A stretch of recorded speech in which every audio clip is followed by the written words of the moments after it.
Today we're going to talk about some interesting things. We're going to talk about how to be healthy, and we're going to talk about a topic that I am very passionate about, the truth about contagion. That's what we're going to talk about.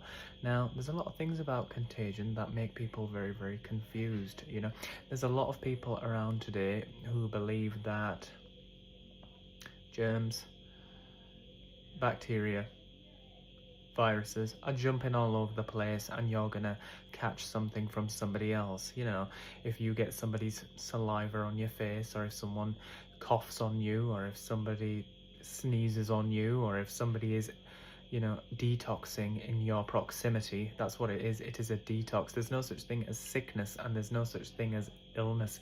Their body is now going through a natural cycle called detoxing. The body has now has had enough, and it has gathered a considerable number of pollutants, toxins, chemicals, poisons, and now that person is going through a detox phase because the body is now developing things like parasites, viruses.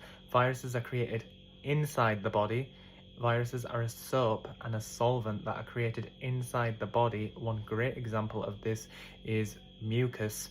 Mucus is created when the body has over accumulated a number of toxins. These can be heavy metals, plastics, polymers, strontium, cadmium, barium, mercury, all of these toxins that are inside the jabbies, inside the food additives. By the way, jabbies are these. I think everybody knows what these are when you roll the sleeve up and you get the jabby.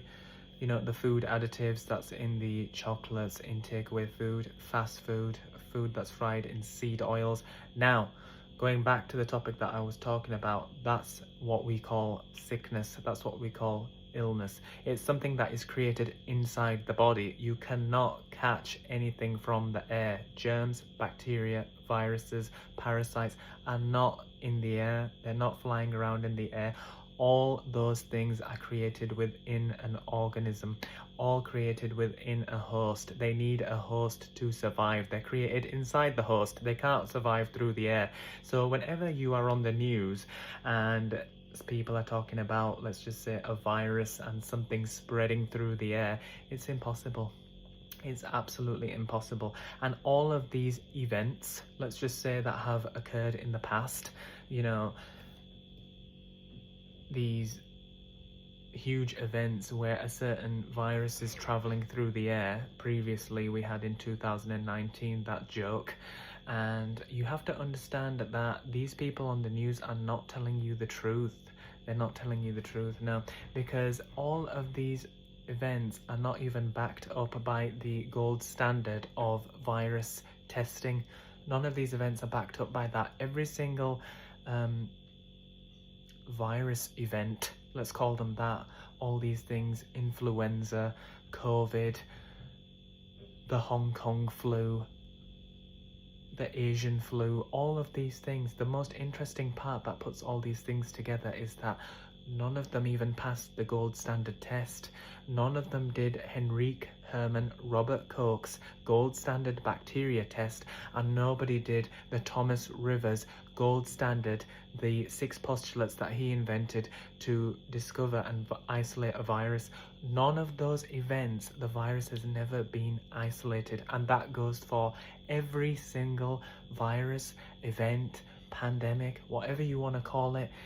It has never been isolated. Nobody has taken a dangerous agent or an agent, whatever that is, taken it from a organism, a host, a human being, looked at it under microscopy, under an electron microscope, and said, yep, we've identified an agent that's destroying healthy cells. That's never happened. That has never happened. It never will happen, and that's it. What I want to talk about and start off first is with this man right here. This man is a legend. His name is Aajonus Vaunderplanitz. Now, this man Goodness me, we would have been the best friends, honestly. We would have absolutely been best friends, because he agrees with absolutely everything that I'm saying. This man was completely against viruses. He was against bacteria. He was against the medical system, the Rockefeller, that's their real name. He was against everything that they were saying about all of these things. He actually flipped it and said, every single thing that the medical industry tell you, do the opposite and you'll be fine. The medical industry tell you don't eat raw meat, eat raw meat. They tell you don't drink raw milk, drink raw milk. They tell you don't have raw cream, eat raw cream. He said those things are the staples. And this man, I just want to credit this man for all the knowledge and wisdom that he's passed down onto me. And he had every single condition, dis-ease. He had every single dis-ease that you could think of under the sun. He had the big C, and he had many other things. I think we all know what I'm talking about when I say the big C. He had that and many other ones that were supposedly incurable, and he cured them all with, guess what? Wait for it, raw meat, raw milk, and raw cream. That's what he cleared, those three staples. That's how he cured all of his diseases, yeah? And he knew that viruses were not jumping around. He knew that bacteria was not jumping around. He knew their true function. Viruses are created inside your body as a sub and a solvent. The viruses are inside your body, the same reason why a firefighter is at a fire. When your body is overloaded with toxins, a virus will create inside the body, a very specific virus. There's so many different amounts it will create to neutralize that toxin and excrete it from the body. He found that out. And when it comes to bacteria, the true function of bacteria, there's no need to be scared of bacteria, because bacteria eats up to 50 times its size in toxins and chemicals and pollutants and metals, and excretes 5%. The best deal ever. And this guy, he was the first guy who I learned from about parasites, you see, because parasites eat up to 75 times their size in toxins, pollutants, chemicals, metals, 75 times their size in all of those toxins, and excrete 5%. When you go to the toilet and excrete that, that's a great deal. And all of these things that you've been taught to be scared of, bacteria, viruses, parasites, mold, fungus. Fungus is the dryness and a yeast infection that occurs on your skin when your body is absolutely loaded with heavy metals, basically a nutrient deficiency.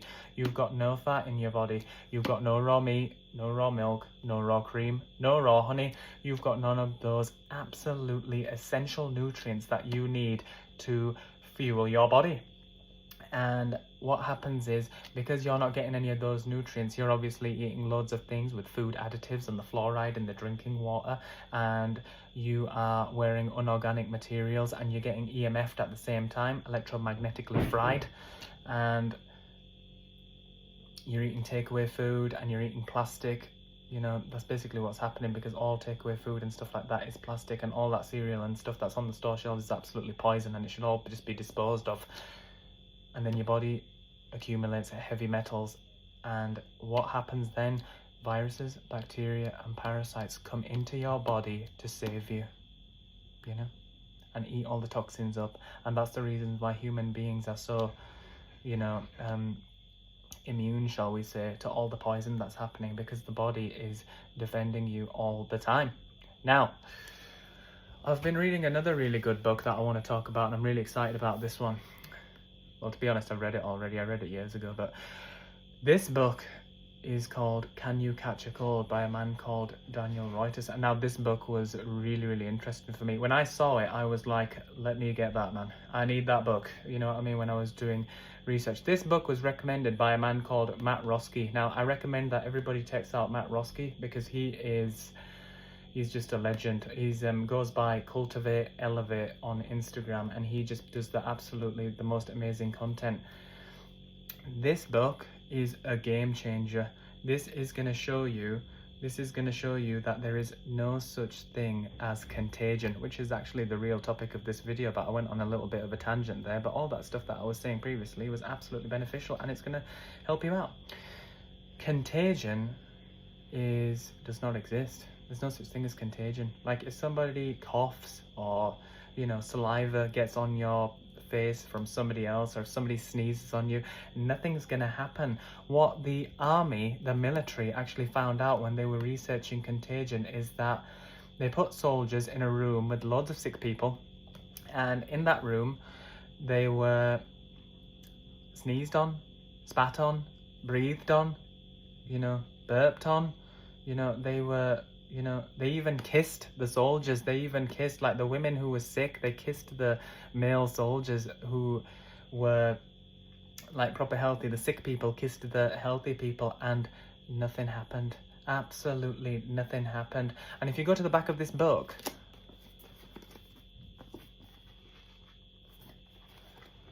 there are just thousands of studies proving that contagion does not exist. Yeah, so the army did like this test because when influenza happened and the Spanish flu happened, they wanted to prove that contagion's real, and they found just the opposite. So when the soldiers were sneezed on and spat on and all of this stuff happened, none of them took sick. Absolutely none of them took sick. Incredible that, isn't it? There's no such thing as contagion. Germs and bacteria and viruses can't travel through the air. They need a host to survive. I've said that already. They can't travel through the air. It's impossible. There's no scientific literature that backs it up. The only reason why people started believing in contagion, I've gone through this so many times, is because of a man called Louis Pasteur, the Illuminati Freemason. He supposedly, allegedly, for 40 years was proving that contagion exists, although on his deathbed, do you know what he said? He said on his deathbed that contagion is not real, the terrain is everything. What he realized is that every single time he knew that when people were getting sick, Louis Pasteur knew that people were getting sick because of the change in the terrain. It had nothing to do with a germ flying around in the air, or bacteria flying in the air, or bacteria being harmful because it's not, or a virus flying through the air, or a virus being harmful because it's not, or parasites. It had nothing to do with that, and he knew that. And on his deathbed, he made his family promise him that they would not release any of his patents and any of his books or any of the studies that he did. But guess what? They managed to just slip out because his grandchild, I don't know if it was his grandchild or one of his grandchildren's stepbrother or a cousin once removed or whatever, I don't know who it was, but it was a member of his family, and they released his documents to the French universities, and they found out that all of his studies and all of his patents were completely messed up. He was kind of a messed up guy. He was taking, you know, animals, and he was just torturing animals. That's what he was doing, yeah. And he was injecting poisons into their brains, into the brains of animals, and he was doing all of these hellish activities. Yeah, he was a weird guy. And basically, when all of his patents got out, they realized this ages ago. This has been proven a very, very long time ago. Contagion does not exist. They read all of his patents and they was like, oh wow, he's forged all of his studies, and he's never ever in his whole career done a live study, a live experiment. This is what you were actually supposed to do. And the guy who was his rival, Becamp, the guy who said the terrain's everything, the guy who told the truth, he said Becamp was even saying at that time that Pasteur has not done any of these studies live. He's done them in his own laboratory, and then he's coming into he goes to, you know, like a public domain. Pasteur was going to all these public locations and stuff like that and talking about them, but he never experimented any of these live. He never proved it, you know, and that's why he was begging his family not to release his patents. And he came up with germ theory, which is actually true, because germ theory is just a theory. There's no scientific literature backing it up. Guys, I hope that helped you, and I hope that you all realize that there's no such thing as contagion. There's no such thing as any of these things bouncing around, and I hope you have a good day, and I'll see you next time.